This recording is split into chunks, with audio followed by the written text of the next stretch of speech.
The newsday continues here on One News Now. I'm Riza Diaz. The health department logs over 28,700 new COVID-19 infections, the highest daily rise in cases since the onset of the pandemic. This brings the country's caseload to above 2,960,000, some 120,100 of which are active cases. Now, the virus killed 15 more individuals overnight, pushing the nationwide death toll to more than 52,100. Total recoveries are now at 2,780,000, with over 2,500 survivors logged in the past 24 hours.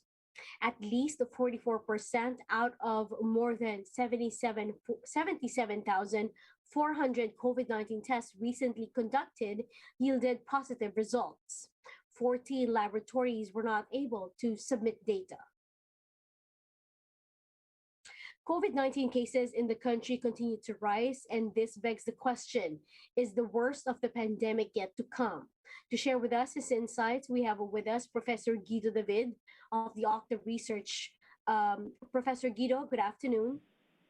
Hi, good afternoon, Riza. Professor, the health department recorded today over 28,000 new COVID-19 cases. Is this still very well in your projections? Yes, actually, we projected about 27,000 cases today, so it's within the range of errors. And it's actually lower than what some were expecting, that it would exceed 30,000 today. It might still exceed 30,000 tomorrow, but I mean, yeah, it's actually within the range of expectations. Mm-hmm. Professor Guido, I think it was mentioned before that the cases are expected to rise still. When do we expect it to peak actually, and how many infections are we expecting? Well, if you go by the numbers of cases, today 28,000, yesterday 26,000, it might be foreseen as a slowing down of the trajectory or the increase. And in fact, if we look at the positivity rate in the NCR, yesterday it was 50.5%, and then the day before that it was 49%. So the increase was just a slight. So it may actually be seen as a slowing down of the increase in the number of cases in the NCR. Now, this is not yet guaranteed because we're just observing it now, maybe for the past one day. So we have to, see more of that slowing down of the increase within the next few days. And if that's the case, then we will actually be close to peaking already. In fact, I tweeted this in my Twitter. So that we may be close to peaking in NCR. Now, that's only in NCR. In Calabarzon, cases are still rising. Maybe it will peak soon. Because the surge in Calabarzon and Central Luzon started a little later. But we're also starting to see now increase in cases in other parts of the country, for example, in Cordillera region and in the Central Visayas region. Mm-hmm. Professor, would like to get your insights on what has been said that perhaps or probably the Omicron, when it peaked, might be the beginning of the end of the pandemic.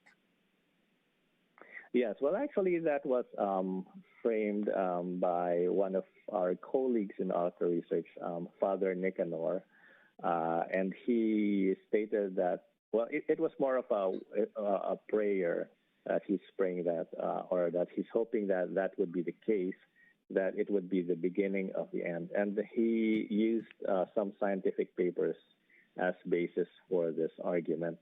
Now, of course, there is still a high level of uncertainty. So yes, we can hope that this will be the beginning of the end of the pandemic.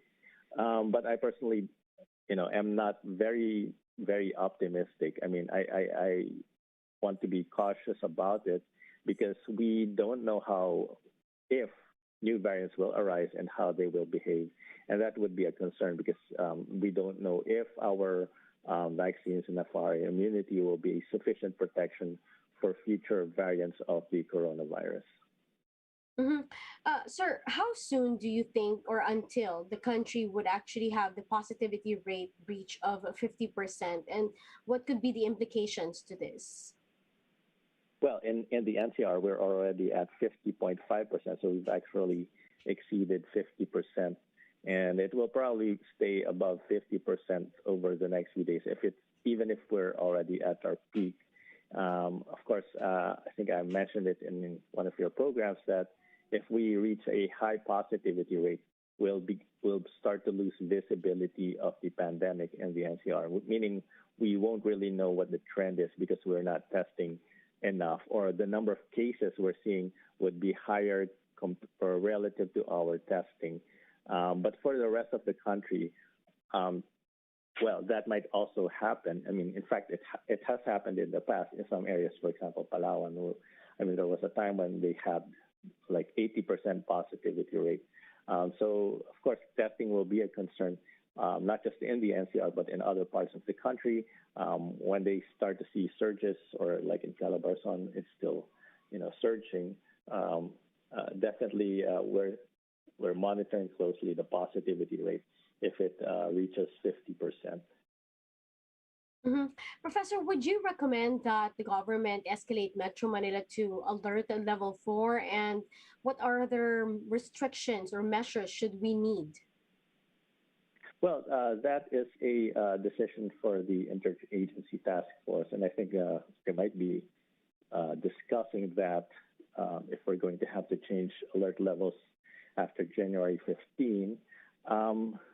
And of course, even though most cases that we're seeing are mild and asymptomatic, our systems are getting overwhelmed, and that includes contact tracing, and our testing is getting overwhelmed because we're getting 50% positivity rates. And our healthcare system is getting overwhelmed in a way because of our staffing. Many healthcare workers are getting COVID and are having to isolate. So it would probably help if we slow it down to some extent. And, we can slow it down by decreasing capacities in establishments and public transportation. But again, that's a decision of the government. Right now, we're getting such a high number of cases that, the effects will not be that significant anymore. And, there's some, if the cases start to slow down at least, then it might not even be necessary anymore if the cases will be peaking already this week. Mhm. Sir, aside from NCR and Calabarzon and Central Luzon, were there also a significant increase in other places? Yes, actually, Riza, the reproduction numbers gotten quite high already in many parts of the country. In Cebu area, it's already increasing, even in Bacolod and Iloilo area, the reproduction numbers high. Even though the case numbers are still low, the increase is significant, that there must be something driving it. Same thing with Davao and Benguet. So these are some areas where we're already seeing increases in cases. Even though case numbers are still low, the trend is definitely upward. Mm-hmm. Finally, sir, what's this week going to look like for us based on your projections? Well, there's still some uncertainty if it's going to peak. That would be the best case scenario. If it peaks, we might hit, maybe 30,000 cases, and then more or less stay there because, as we know, NCR drives most of the cases in the country. And if it already peaks in the NCR and starts to decrease, then we'll start to see maybe a peak, even though cases are still increasing in many other parts of the country. But if it doesn't peak yet, we may be on our way to 40,000 cases, and that would be a concern because at that point, our positivity rate will be very high, and our testing will be, quite overwhelmed. So hopefully we don't get to that point, and that what the first one that I said that will be peaking this week or even next week will transpire. Well, thank you, sir, for sharing with us your time and your insights. Stay safe. That's Professor Guido David of the Octa Research Group. Thank you. And we'll be back with more stories after the break. Keep it here on One News.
You're still watching One News Now. I'm Riza Diaz. Around 2.7 million Pfizer jabs arrived in the country today. NTF Assistant Secretary Wilvin Mayor welcomed the vaccines at around 2:40 p.m. Now, these were donated by the U.S. government through COVAX. According to Mayor, the vaccines are for all eligible individuals, even minors aged 15 to 17 years old. The Philippines has received a total of 213.4 million doses of COVID-19 jabs to date. Of this, 62.7 million are Pfizer, around 22 million of which were donated through COVAX, while the rest were procured by the government. Now, the country also expects more Pfizer jabs for minors aged 5 to 11 years old to arrive by mid-January. Let's now take a quick look at today's other top stories.